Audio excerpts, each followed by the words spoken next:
Hi, I'm Jonathan Key, and I'm here to talk to you about BGG Con, Board Game Geek Convention. Let's just say that you're on the fence about this. Why should I go to BGGCon? Should I go to BGGCon at all? Is it worth it? $150 for 5 days?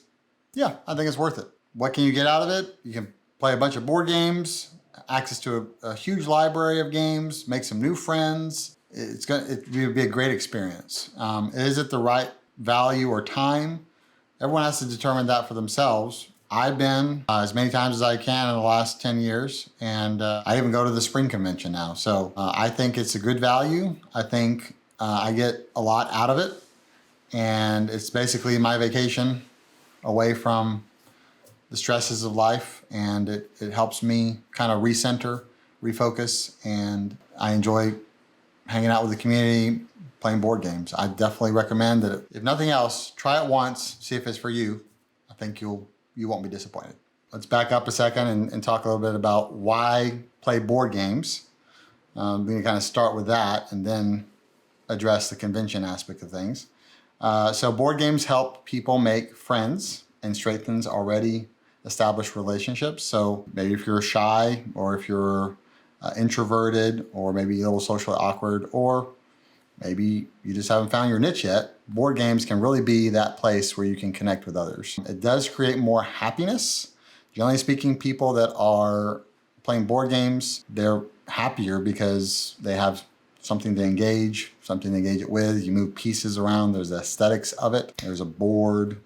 You're getting off screens, which in this day and age is kind of a big thing. It also brings out laughter, and it's going to decrease your stress level. Basically, someone who has a family, full-time job, it's tough sometimes. And for me personally, when I go to my game nights on either Tuesdays or Fridays, which is when my game group meets, board games help me to decrease stress. So if I'm going through my week and I have something to look forward to at the end of the week on Friday, that really helps me reduce stress. I know I have a time where I'm going to just be with friends, who's going to be hanging out, and maybe eating some snacks and playing some board games. So board games help reduce stress. It also helps you work on your self-confidence. If you asked me 3 years ago, would you be making a video about board games? I would probably say no. I'm not comfortable talking in front of people. I get anxiety in social settings. I went to my first Board Game Geek convention, and it was just like something opened up. Wow, there's another world out there of really amazing games. And it's not just like 100 games.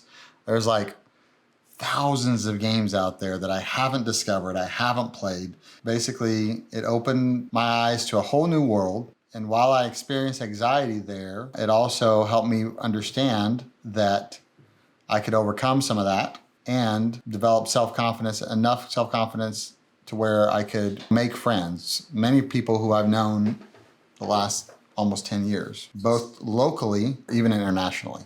So then what happened was we started hosting our own game nights, started making friends, building a community, and even started our own convention. And today I enjoy going to BGG Con just as a participant to hang out with friends and see what the latest games are and just have fun. At the convention itself, there's people that you will see there every year. Tom Vassell from Dice Tower has been a lot. I actually got to play with him once. Lang, a board game designer. There's been other designers that have been there. It's really just 8,000 games, going and picking one out, checking it out, playing it for a few hours.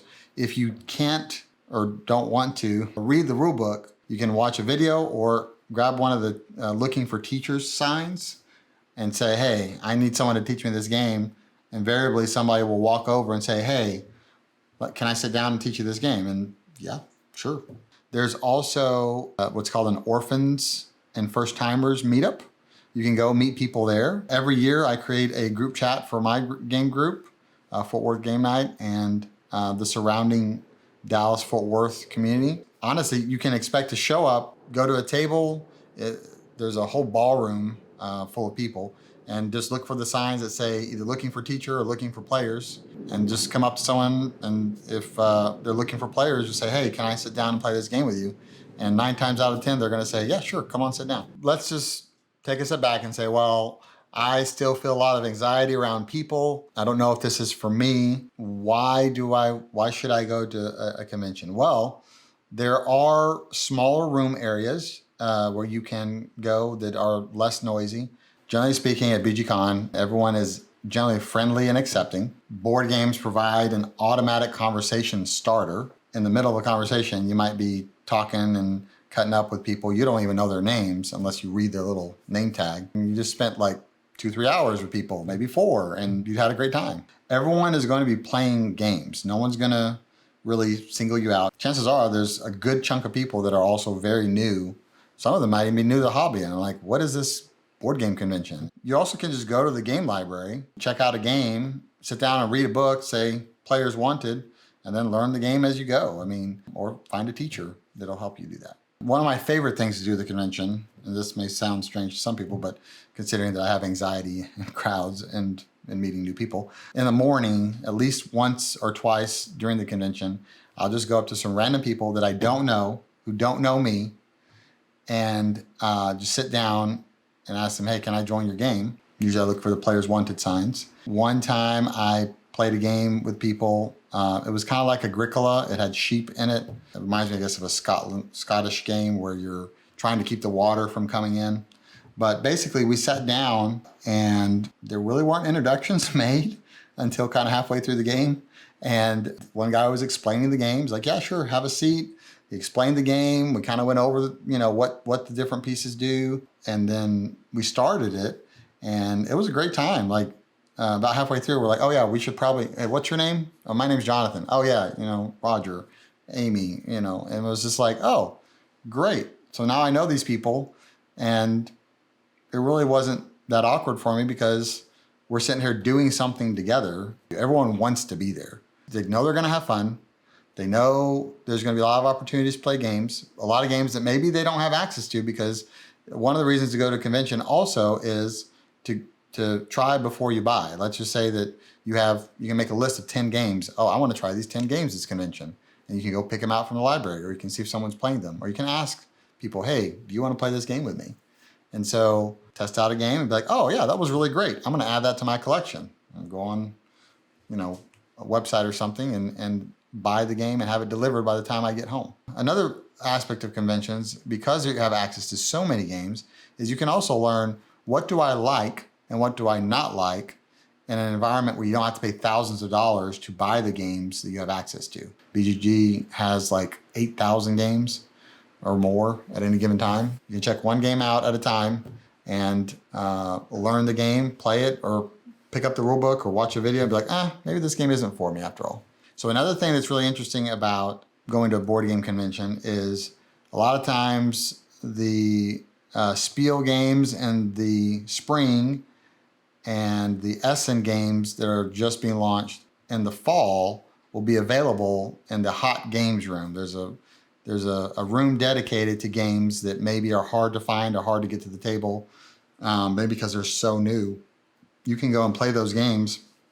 There'll be someone in that room to teach you the game. A lot of times, for me, for example, when I've gone in there, I played Tiltium either last year or the year before that, and I went in there, I learned the game, and then I stayed, and I'm like, the next people that came along, I taught them the game to kind of pass it on. And it was very interesting because all the 3 guys in the first game of Tiltium that I had played with, they all had played before. They all knew each other. This was like they were coming together. I kind of poked them a little bit. And at the end of the game, it was like, I felt like I was kind of one of them. And they, hey man, Jonathan, it's good to meet you. Thanks for playing with us. And I didn't do so well in that game, which is really odd for me. I tend to do really well at games, even when I play them for the first time. But it was a very good game. Like, I loved the mechanics. I love it's a kind of a colorful game. I loved the variety in it. And it was only about an hour and a half. And so I'm like, well, I spent an hour and a half with these guys. It was fun. I felt like I connected with them. I saw them later on in the convention and we said hi to each other. And so it was like, I made some friends with this. And then the next people that came along, paying it forward, same thing happened, except this time, instead of me being on the receiving end, I was on the giving end of it and being able to help them learn how to play the game. So on the other hand, it's interesting because if you don't have social anxiety and you're just an extrovert and you love being around people, conventions are great because you're going to go there and you're going to get a lot of energy from being around a lot of people, a lot of different people from all walks and backgrounds. It's one of the great things I love about board games is they always bring people together. Doesn't matter your background or culture or your gender, or whatever it is, there's always something that you can come together and play together with and walk away as friends. And that's one of the great things about board games, in my opinion. From a social aspect, those people are going to be very patient with you, which in turn means you're going to become more patient with yourself and with others. And it creates a sense of community and bonding to where going to a convention can help you become a more patient person, a more accepting, more kind. Those are all good things, at least personally, that I want to become better at. And so board games can also increase your brain function. Obviously, you're stimulating your brain. You can learn life skills. So basically how to shake someone's hand, how to meet someone, how to try to maintain eye contact, which is something that I sometimes struggle with myself. Being a gracious loser is a key to where people will still play games with you. A lot of times, if you don't attempt to be gracious in winning or losing, it kind of sours the whole experience for people. And I still sometimes struggle with that today. It's just like, I mean, I personally, when I'm way ahead in the game, we played a game the other day called Viticulture, and I was way ahead, and like I was bored and wanting to get done with this because I was at like 10 or 15 points and everyone else was like at 0, 1, and 2. And I was just like, I just want to end this game because I'm not really having fun anymore. So learning, and then we decided, hey, let's just stop the game because it's kind of obvious who's going to win and maybe we should play something else. And I was like, yes, that's a great idea. I was just trying to win the game so we could end the game. I didn't really care to even play it anymore. But basically, it teaches you life skills like communication, how to engage people, how to maintain eye contact, how to, meet people, and win and lose graciously. So even when you're like picking up the game, for example, you can just be like, making jokes with people and having fun and cutting up. And then even if you lost, a lot of times there's a conversation after the game. Like, what could I have done differently? What could you have done differently? And, if you'd have done this, you might have won. Or if I'd have done this, I might have won. It's interesting. For me, I used to play more with strangers at the convention, but as my game group has grown and as I've bought and sold and traded more games with people, the next time I see them, maybe we share a moment and makes you feel like, hey, I know this person. We had a good time together. They might invite me to another game, or I might invite them to a game. Sometimes you even exchange phone numbers or add them to a group chat or something. And those relationships I would not have today if I had not gone to the conventions and made the friendships or made the friends and, just get to know people. From the perspective of, well, are these people playing like these 12-hour games or something? They're there to play games. So you're going to find people who want to play those kind of games that are a little bit longer. But there's also people who are like, my comfort zone is more along the 60 to 120 minute, hour to 2 hour long games. And then there's also going to be people that are like, oh, I want to just kind of cut up and have these experiences where I'm playing kind of social deduction games or kind of party games. So you're going to find a wide variety and you get energy, whether you get energy from like the games that take a lot of brain power or from games that don't require a whole lot. You will have the opportunity to play those games there. And sometimes I have a friend that I saw at the convention and he's like, yeah, I'm playing a solo game here because I just needed a break from people and relax a little bit. And then maybe after that, I'll go and play another game. And that's okay too. It doesn't matter what your interests are. You're going to probably find people with similar interests at a board game convention who really want to play those games. And you will also have the opportunity to find what you like and don't like. If you're really into mechanics or you're really into the art of the games or you're really into the theme of the game, or particular designer or artist or whatever it is, there's going to be games there that people are playing probably that will interest you. Basically, if you want to make friends, a board game convention is for you.